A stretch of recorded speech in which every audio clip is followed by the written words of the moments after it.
За баярлалаа. Би бас уг асуудлыг бол дэмжиж байна. Түрүүнд ихтэй бас даваа сүрэн дарга хэлээлэн.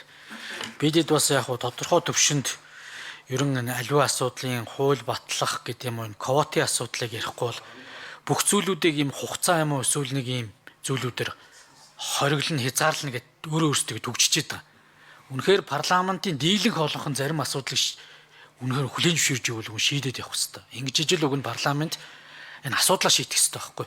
Тэрнээс биш цаг хугацаагаар одоо нэгэнт гар хүрсэн асуудал дээр дахиад 6 сар хурж болохгүй ч гэдэг юм уу. Эсвэл тодорхой ийм шаардлагуудыг тавиад ингээ хурж болохгүй гэдэг хаар бас энэ парламентчин одоо гадаад дотоод нөхцөл байдлыг харж агаад ямар ч асуудлыг ямар ч цаг хугацаанд үгэн татаж авч хилцээд улс орныхоо язгуур гიშгэн төлөө явах ёстой л гэж би зөвхөн харж байгаа.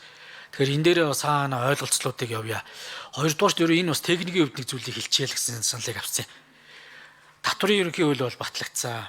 Татварын ерөнхий хуулиар татварыг бий болгодог, татварыг чөлөөлдөг, татварыг хөнгөлдөг, татварыг одоо хүчингү болгодог.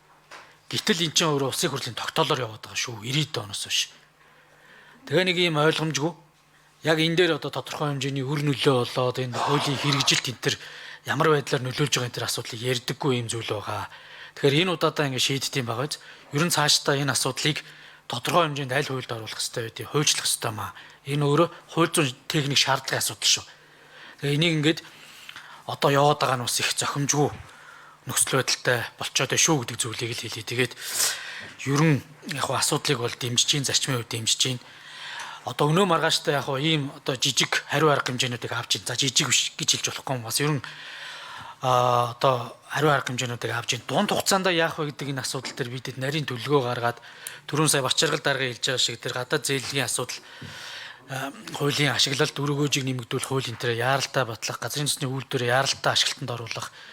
Энэ одоо хэмжээ дамжаа чи ерөн гадагшаа урч байгаа мөнгө чи 2.2 тэрбум доллар төрөх гэдэг нэг чинь шүү дээ тий. Ядаж энэнийхээ 50% ч гэсэн Монголдо авч үлдэх асуудлыг цаг хугацааны хувьд наашлуулж авчирмаар. Тэр 10 жилийн дараа гэдэг зүйл энэ төр байж болохгүй шүү дээ. Авцсан зээлээ ашиглаж чадахгүй. Тэгэхээр ийм зүйлүүдийг одоо яа харахгүй засгийн газар бас гишүүд маань бас анхаарч шийдж өгөөч ээ. Шийдэхэд бас идэвхтэй оролцоотой тэгээ бас асуудалд бас практикл хандаач ээ. Прагматик хандаач ээ гэж одоо хүсэж байна. Тэгээд хууль зүйн техникийг засгийн газрын төлөөллүүд цаашдаа анхаараач ээ. Уг асуудал улсын хурлын тогтоолоор зохицуулагдаад явах нь татварын ерөнхий хууль болон бусад юугаараа боломжгүй байгаа шүү. Энэ ингээл яваад байгаа. Хин ч ярихгүй байна. За. Үг хэллээ. Даваа сүрэн гişүү.